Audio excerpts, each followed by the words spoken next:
I didn't know how to take it. I'd never seen this happen with a lavender plant before. It bloomed in two colors.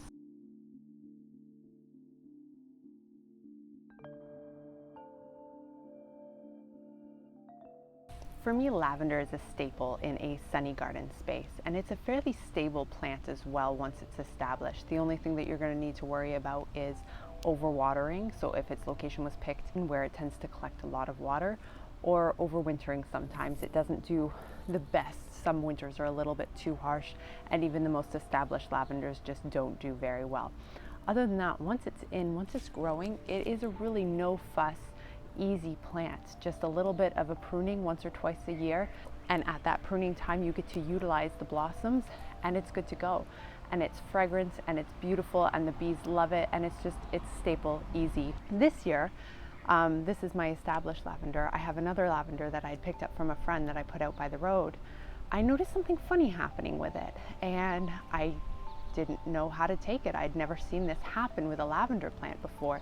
I reached out to the Master Gardener group for Toronto, and also the Toronto Gardeners Facebook group, and I also reached out to a local lavender farm, just trying to get insight into what was happening with my lavender.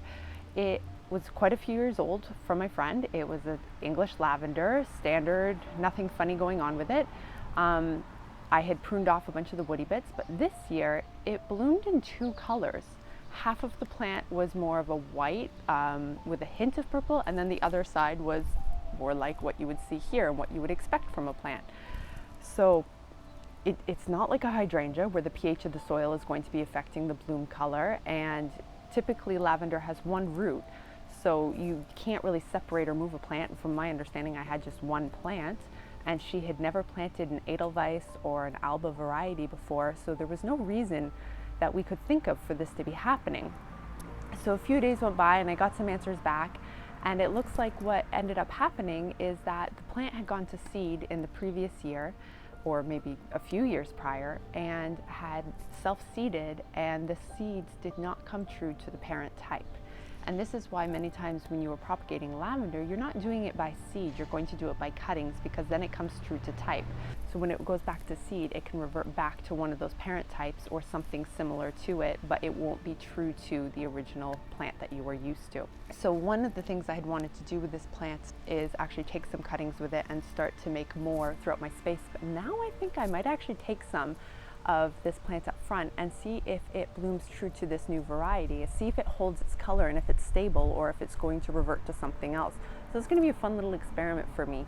Typically you're going to try to root lavender in the early season when the sprigs are just coming up, not when it's putting out blooms, because the energy is transferred differently through the plant and you're going to have better rooting success. But I don't want to waste my opportunity, so I'm going to try rooting that this summer and see what we can get out of it as just a fun little garden experiment. We've experienced a few other things self-seeding in the garden this year, including our daffodils, which you can watch in this video here. But I'd be very curious if this has happened to you in your own garden, because it has happened with a few others according to the Toronto Gardeners group. If it has, let me know in the comments below. I'd be really curious to see where you're located and maybe how many years ago you know it went to seed.